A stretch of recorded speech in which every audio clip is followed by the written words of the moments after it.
Saudara, pemerintah Kota Banda Aceh gelar seminar Best Practice Banda Aceh Academy Talks. Di kegiatan ini, Wali Kota Banda Aceh kembali menegaskan komitmennya menjadi kota kolaborasi dengan penguatan sumber daya manusia berbasis talenta.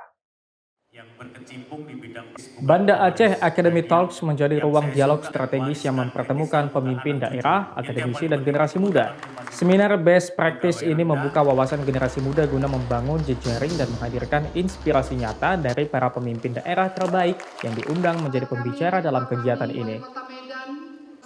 Wali Kota Banda Aceh Iliza Saaduddin Jamal bilang program ini tidak hanya jadi ruang pelatihan saja namun platform strategis untuk membangun sumber daya manusia unggul berbasis talenta. Banda Aceh Academy merupakan pusat pelatihan dan pengembangan talenta dan inkubator bisnis digital yang dirancang sebagai kreatif hub generasi muda. Ini akan berkelanjutan, bukan hanya kalau BA atau kan mungkin kita akan mendatangkan dari tokoh-tokoh inspiratif bagi anak-anak muda kita, bagi masyarakat kita.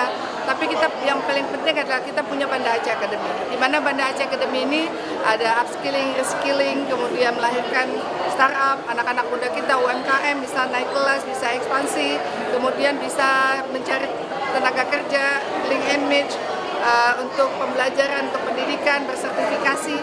Jadi ini semua harus dimanfaatkan seluas-luasnya bagi anak-anak muda kita. Sementara pendiri ESQ Leadership Center yang menjadi salah satu pembicara dalam Banda Aceh Academy Talks ini juga menegaskan Banda Aceh Academy akan menjadi wadah bagi transformasi sumber daya manusia baik emosional maupun spiritual. Yang istimewanya, talentanya ini bukan hanya intelektual. Kita tahu bahwa intelektualnya itu salah satu yang terbaik di Indonesia, urutan satu, urutan dua di Indonesia. Tetapi ada kecerdasan spiritualitas yang menjadi keistimewaan dari sini. Sehingga saya memberikan support dan harapan besar bahwa akan melahirkan manusia seutuhnya di tempat ini. Talenta yang berdasarkan manajemen AI, tetapi memiliki tiga kecerdasan. Ini adalah aset besar dari Aceh, yaitu sumber daya manusia. Pembicara lain Banda Aceh Academy Talks yaitu Gubernur Jawa Tengah, Wakil Gubernur Kalimantan Timur, dan Wali Kota Medan yang juga Ketua Komisariat Wilayah 1 APEXI. Stajab Kompas TV Banda Aceh, Aceh.